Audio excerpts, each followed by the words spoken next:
Nous sommes allés à l'amphithéâtre de Lillebonne, un des seuls monuments de Lillebonne à ne pas s'être fait détruire par la Seconde Guerre mondiale. Sur la scène avant, il y avait des combats et des spectacles de gallo-romains, et l'endroit où on peut voir la route, avant, il y avait un énorme mur de scène. Là, on s'apprêtait à faire des fables qui ont été créées par un auteur qui s'appelait Ésope, et on se déguisait pour mieux être dans nos rôles. Ici, il y a un groupe qui se préparait à faire les fables, et il récitait Le loup et l'enfant. Là, c'était la dernière fois où on répétait, on se préparait jusqu'à faire la pièce devant les instituteurs. Là, on est entré dans le théâtre de Lillebonne. On était en train de regarder la maquette de Lillebonne avant qu'elle se fasse détruire par la Seconde Guerre mondiale. Ici, il y avait des bouts de mosaïque qu'on retrouvait sur le seuil des églises.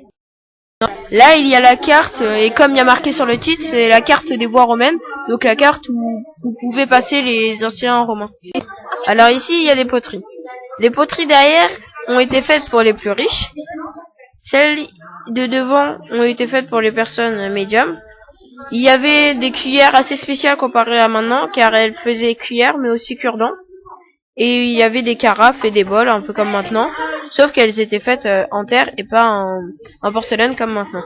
Ici, il y avait un dauphin fait en métal, des couverts, une assiette et des cuillères, et une statuette, un buste quoi, qui était posé sur les tombes des plus riches. Ce dauphin vient de la Méditerranée, et il a voyagé jusqu'à la Gaule avec les marchands, qui eux-mêmes l'ont sculpté près de la Méditerranée.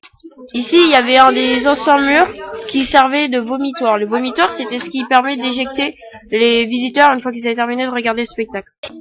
Voici les gradins. Au tout devant, il y avait les personnes les plus riches. Juste après, les personnes qui étaient justement un peu moins riches.